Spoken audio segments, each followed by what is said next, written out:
Hey Dirt Magicians, I'm Lorinda. In today's video, we're going to talk about what leaf miner is, how it infests your plant, and 6 ways to prevent a leaf miner infestation in your garden. As always, we share an educational freebie with every video. This week's freebie is how to bring in beneficial insects for pest management in your garden. So just click the link in the description box below and download the freebie right now. For everyone that is new to our channel, our mission is to help you learn from other gardeners, like the Dirt Magicians, by peeking across their garden fence. Let us help you learn by peeking. Also, stay till the very end and we'll share a very important tip on what to do if you already have a leaf miner infestation in your garden. So what is leaf miner? Well, have you ever wondered what's causing those meandering little silvery paths in the leaves of so many of the plants in your garden? Well, that's that pesky little devil, the leaf miner larva. Interestingly, the leaf miner isn't just from one type of insect. Sawflies, flies, beetles, and some moths also like to mine through the leaves. Here in Southern California, I have a leaf miner infestation every year, especially in my cucumbers. Once they make their way into the garden, they take over broadleaf plants like Swiss chard, spinach, cucumbers, and tomatoes. However, they are an equal opportunity muncher and does not discriminate. I've also seen them on my onion stalks and rose bushes. Depending where you are in North America, you might not have such a problem, but here in Southern California, we have an infestation, man. These larvae like to tunnel through the leaves of your plants, eating the juicy photosynthetic bits in a leaf. Now, leaf miners can either leave tunnels like this one or blotches. If you see blotches on your leaf, it's from multiple leaf miners munching away at your plant. So how does a leaf miner infest my plant and why does it multiply so quickly?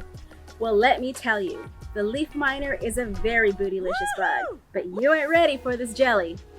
The leaf miner on its bottom has teeth, and where the egg emerges from, it likes to rub its bottom and burrow its bottom into the leaf to create little holes all over the bottom of the leaf. Then the leaf miner lays its eggs around the bottom, and when those eggs hatch, they already have holes to crawl into. And that's how they start to tunnel through the leaf and take hold. Leaf miners also have a very high tolerance for pesticides, which actually contribute to the problem of the leaf miner population. People think they're spraying for the leaf miner, when in actuality, they're killing off the beneficial insects that actually kill the leaf miner, like parasitic wasps. So please be cautious when using pesticides. When the leaf miner is done eating its fill of your plant, it actually crawls out of the leaf and falls into the soil, and that's where it pupates and emerges as the leaf miner moth. So now that we've identified what the leaf miner is, what now? Well, we can't do a whole lot to avoid the problem, but we can do a lot to manage it once we see it in our plants. Number 1, pruning off the affected leaves. Once you start to see the little trails and blotches on your leaves, just cut it off and get rid of it and throw it in the trash, not your compost. What that does, it diverts the energy from the plant fighting off the disease to just pushing out more fruit. And that's what we want, right? More fruit. So that really helps manage the problem, and that's what I do to keep my plant producing as long as I can. Number 2, squish it. Once you see 1 or 2 little tracks in your leaves, just pinch it. What that does is it kills the leaf miner inside. And 1 or 2, that you can do, and that'll keep the leaf on there so it can continue to photosynthesize. If you squish too much of them, that leaf's gonna die anyways, and you probably should just remove it. But always make sure you have enough leaves on your plant so it can continue to photosynthesize. Number 3, you can use a neem oil spray to help manage the problem, but that's being proactive. You have to spray before you even see any signs of leaf miner. However, please educate yourself on the proper recipe for a neem oil spray, when to apply, and how to apply it. Because remember, with pesticides, not only does it harm the insect you're trying to kill, but it also harms other beneficial insects around it. So please use it responsibly. Number 4, you can use a sticky box trap like this one. Now this is specifically for the leaf miner. They are kind of pricey, they're about $15 each. And I usually buy about 2 to 3 of them and scatter them throughout my garden. And right near your plant is not the best place. You kind of want it a little further, because if you place it near your plant, like my cucumber plant, it's going to draw the leaf miners to the cucumber, and that's not what we want.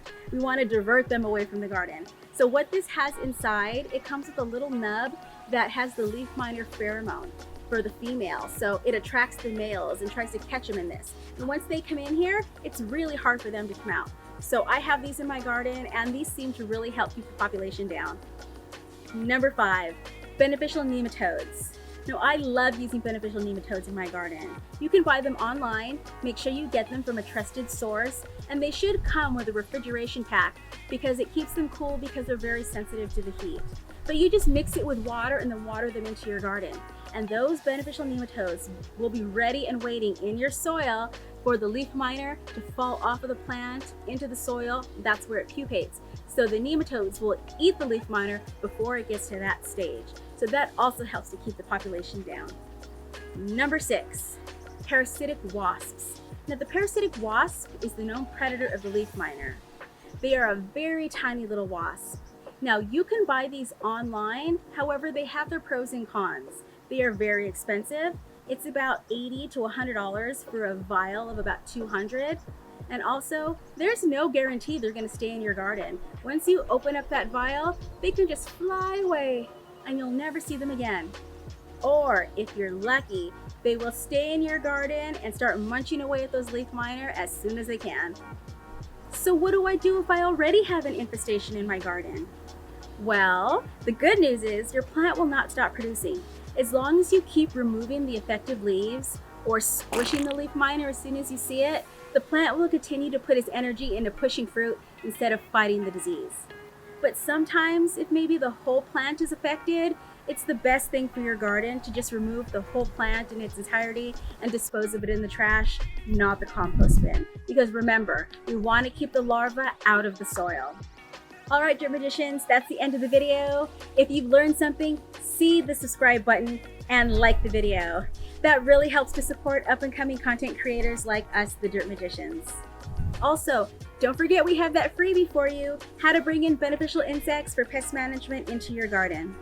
You know, many people don't realize that a lot of the vegetables they grow belong to a family of biologically similar vegetables. And if you learn the basics in each family, you'll know the basics of similar vegetables in the same family. All right, magicians, we'll see you next time. Bye.